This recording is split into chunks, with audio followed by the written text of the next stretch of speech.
Hey guys! Welcome back to our channel. So this video is all about Cinnamon Cross kasi kaka-start pa lang ng kanilang Shields Ranking Season 4 dito few days ago.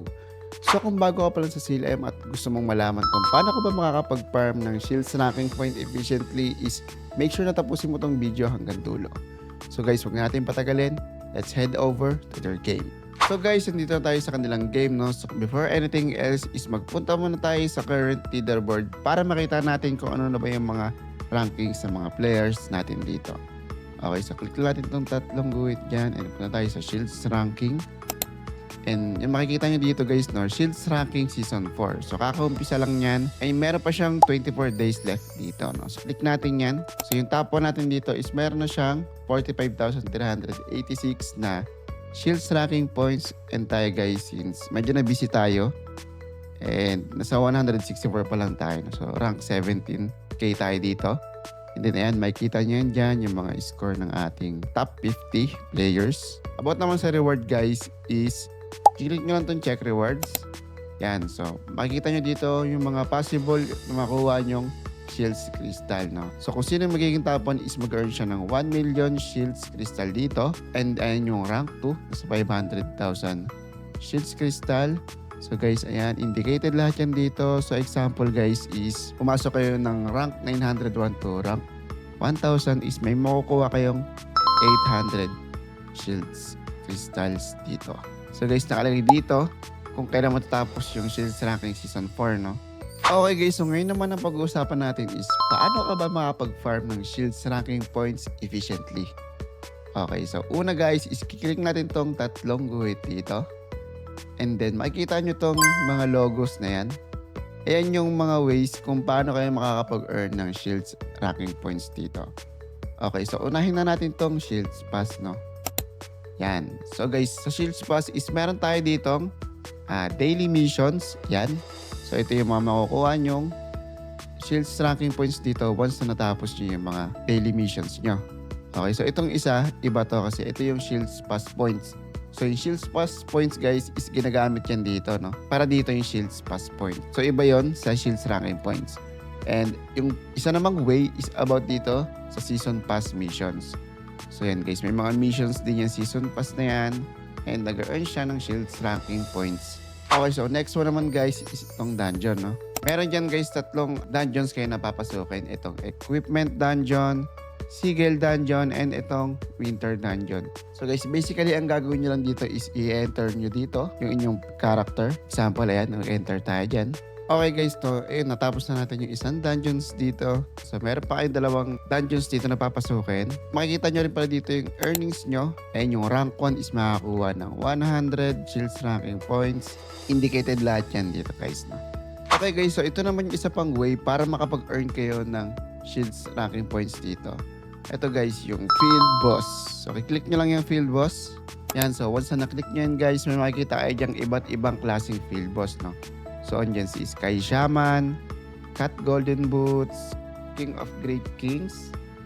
Yan, marami yan. Makikita nyo dito. So total of 1, 2, 3, 4, 5, 6, 7, 8.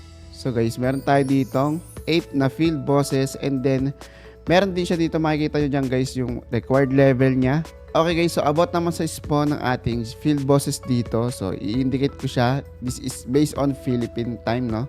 So 11 AM, 4 PM, 8 PM, 11 PM, and 2 AM. So itong time na to guys is based on Philippine time. So kayo na lang mag-adjust kung saang time ba kayo, no? So ayun yung oras ng pag-spawn ng field boss dito.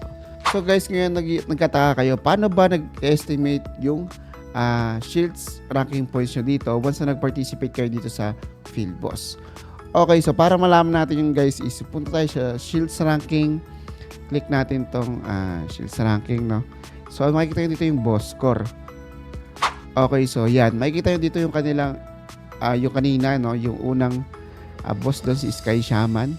Yan, so indicated dito kung ilan yung Shields Ranking points na makukuha nyo depending kung anong rank ba nagtapos yung inyong pag-field boss. Yan, so nakalagay dito yung rank 1 makakuha ng 66 Shields Ranking points. So iba-iba yan guys, no? So habang mas napupunta sa mas mahirap na field boss is mas mataas yung shields ranking points na binibigay niya. So guys, ito pa ulit yung another way para makapag-farm pa rin kayo ng shields ranking points dito. So ito yun guys, no, yung Tower of the Sage. Okay, so i-click lang natin yan. So guys, mapapansin nyo itong Tower of the Sage is meron siya mga floor, no? So may floor 1 siya, floor 2, floor 3, and hanggang floor 15. Yun. So guys, yung gameplay dito is papasok ka sa floors. So example natin yan is pasok tayo sa floor, no? Okay guys, so once nandito na kayo sa floors, ang gagawin nyo lang is i-clear nyo lang yung mga mobs na yan. Solo room lang to guys, no? Yan, solo room lang yan. So medyo masakit yan. So ganun yung gagawin nyo guys, no? I-clear nyo lang tong room na to. And then mapupunta na kayo sa upper floor. Ganun siya nag-work dito guys sa Tower of the Sage. Okay guys, so about naman sa pointing system ng shields ranking dito is click lang natin itong rankings. And nandito sa baba yung kanilang reward info. Yan, so based din siya guys sa ranking. No? So kung rank 1 ka, meron kang 1 for shields ranking points. Yan, depending pa rin yan sa inyong rankings dito. Ang may reward lang ng shields ranking points guys is hanggang rank 100 lang. So yung rank 101 is wala na siya makukuha shields ranking points. So ganun nag-work yung shields ranking points dito sa Tower of the Sage. So guys, ayun yung mga ways natin dito para makapag-earn kayo ng shields ranking points at mag-compete sa kanilang shields ranking season 4 dito. So as I said lately guys, is fresh na fresh pa tong leaderboard kasi nirelease pa lang nila to few days ago and marami pang oras para makahabol kayo dito. So ito yung tip ko, no, so magpalakas kayo ng inyong character. Gawin nyo lagi yung daily quest, daily mission, request board, yan, para mas mabilis kayo lumebel. And syempre, wag na wag nyo kakalimutan yung ating field boss kasi mag-i-spawn yung field boss natin 5 times per day, no? So nilagay ko na kanina kung anong oras mag-i-spawn yung ating field bosses. So make sure guys na iset nyo yung alarm nyo para wala kayong ma-miss. And that's it for our video. So ngayong alam nyo na kung paano kayo makakapag-earn ng shields ranking points dito is wag na wag nyo kakalimutan na mag-participate sa kanilang shields ranking season 4, no? So thank you for watching this video. As I always say, keep safe and I'll see you on the next one.